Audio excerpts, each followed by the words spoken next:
Alright guys, so back in the junkyard. It seems like we got a little lucky. Found another TSX. Been out here for a couple of days, but it was raining. As you can tell by the puddles. But it has the complete K24 A2 in it. Then of course, you got some of my videos. I've already pulled an A2 block, but I really wanted a complete engine because I don't want to do a whole lot to this. And of course, this is going to Integra, if you don't know. So I wanted the complete motor just to make it easier, because all I plan on doing with this is putting a head gasket and some studs in it. Other than that, it's going to be completely stock K24 A2 swap in the Integra. Like, so I got some other things I need to get from the junkyard, but this is the main reason I came out here. So finally got this score. It can go in the storage and get started. All right, guys, so I'll go over this a little bit later. This is new, but that thing pulled these subframe bolts out with ease. And this thing is tiny. So far, really impressed with this. Like, all right, guys, so we're back at the house. I didn't film much of the junkyard outside of that initial clip, just because I really wanted to get in and out as quickly as possible. It was like 90 degrees in direct sun, so it was pretty warm today. And seeing as how I'm not really familiar with like the newer Honda / Acuras quite yet, I knew it was going to take me longer anyway, so I decided not to film anything, just to go ahead and get it done. Like, so after about 3 hours later, I was finally able to pull this K24 A2.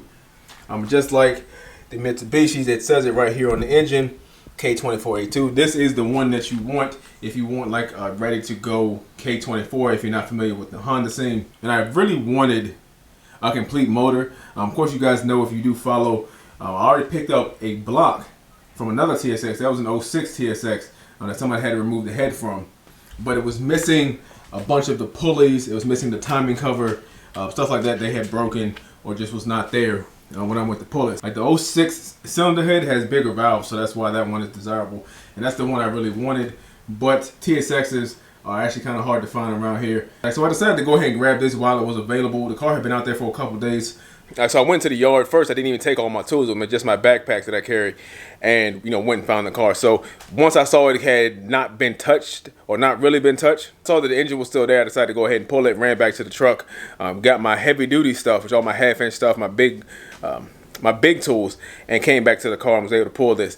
Now, I said not touched, but somebody did pull the alternator and they actually cut the charge harness, which sucks. So I could have used that charge harness, but I did get the AC compressor and the power steering pump. And I actually got these coils over here. So these I pulled out of the engine. Okay, your standard Honda K-Series coils. If you notice, this one is actually broken off inside of the spark plug tube. Now, I was debating on whether or not I should keep these anyway, because I already have 2 sets of these, and these are like $10 a piece. And then once I saw that was broken, I decided, you know what, I'm going to go ahead and just take these back, get my $40 back, since I don't need them anyway. And then, of course, I looked at this. I'll keep the power steering pump just because I want some of the accessories, and I see that this is a made in China, like remanufactured unit, or whatever this is. Like, so I prefer to have a new, maybe not OEM, but these higher quality pump than something that's not made in China. I'd be more comfortable with. The AC compressor looks like it's still original. I forgot to check how many miles on it though, so I really don't know. But we'll see if that works. I do plan on running AC in the Integra once it does get K-swap. Like, so that's really all there is to that.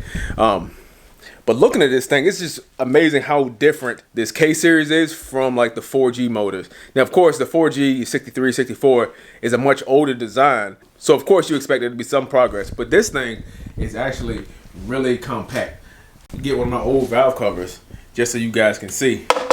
Like, just from the side profile, you can see it's like 3/4 of the size, at least the head anyway, of the 4G motors. The whole engine is really compact. Of course, the block is aluminum, the head is aluminum, so overall it's a lot lighter. And the size of this thing is really why you're seeing so many cars swap these. I think these things aren't just about everything nowadays, but it's just because they're so small.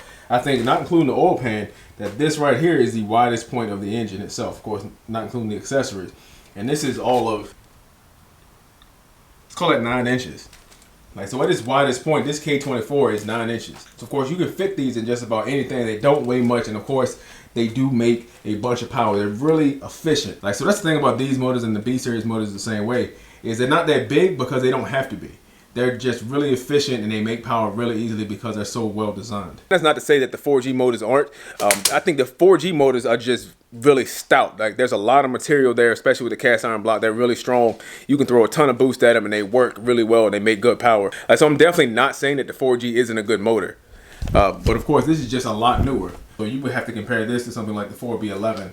But of course, the one you want really only comes in the Evo, which is hard to find, whereas you can find K-series, K24s, and Accord, CRVs, a bunch of stuff. This particular variant, of course, you can only get in the TSX, I think. And I think this thing makes like close to 200 horsepower, 200 torque out of a 2.4 liter in a small package. So that's why I went with this setup. 200 horsepower NA, of course, that's only going to amplify it when you boost it. Should be a really fun car, and they're really strong from the factory. From what I've seen, these things can handle 500 horsepower with no problem. And what was also unique about today, in addition to me not working on a Mitsubishi, what was also unique today is I used a new tool for the first time. And that will be this guy here. So this is the Rigid Subcompact. And the reason I'm using this, or the reason I had to buy this, is because this one actually broke.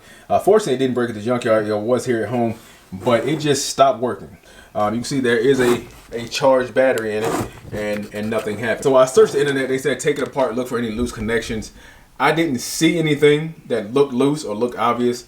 I'm sure it's something simple in there. I didn't immediately see it. And again, I'm not all that familiar with these, and I needed something to replace it. And I decided to go with Rigid just because I wasn't really impressed with this. A lot of people say this model in particular is underpowered, and it's okay. It does a job, but it is lacking. But this thing is definitely an over. Of course, this is their mid torque, so they make a more powerful version of a half inch. But this thing performs really well, and I was really impressed with this and how well it's held up. So I've had my half inch and this about the same time, and you can see just how well the Rigid has held up versus the DeWalt. Now, granted, I do use this more, so we'll take that into account. But the reason I got this model in particular, the subcompact, is one, because of the size of it. You can see just how compact it is. So we compare it to the half inch. Line the heads up on the back, you can see how much smaller it is. It's easily, from anvil, I think from the anvil to this anvil, it's about 4 inches shorter. Now that does make it look a bit odd because the Rigid batteries are so big. So it definitely doesn't look very balanced, but it's actually pretty well balanced. So if you look, my finger's kind of right there in the center of it, maybe a little bit towards the battery. But it's fairly well balanced in the hand. It feels good, it feels stout. It just looks a bit weird because the battery is so big, and this is only a 3 amp. Of course, I have a 6 amp here. I actually have a 9 amp as well.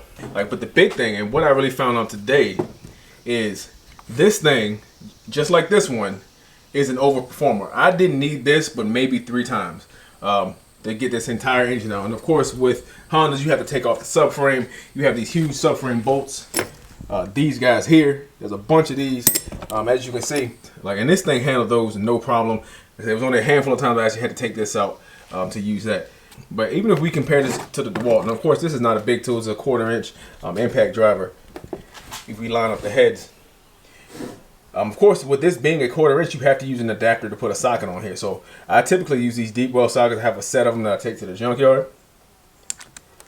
So you can see once everything is together, that's a big tool. Something that was pretty compact is now again 9.5 inches. So once this thing is fully assembled, it's the same length as this entire engine. And so that's another benefit of this guy here. This is a 3/8, so it does have a 3/8 anvil on the end of it, and you can connect the socket directly to it and not need an adapter. Now I do understand that these are 2 completely different tools. They're meant to do completely different things, but for what I'm doing and what you guys are probably doing, this is the way to go. But it held up well. One thing I say I don't like is that this light doesn't do much of anything. I understand they probably put it down here because to put it on the head,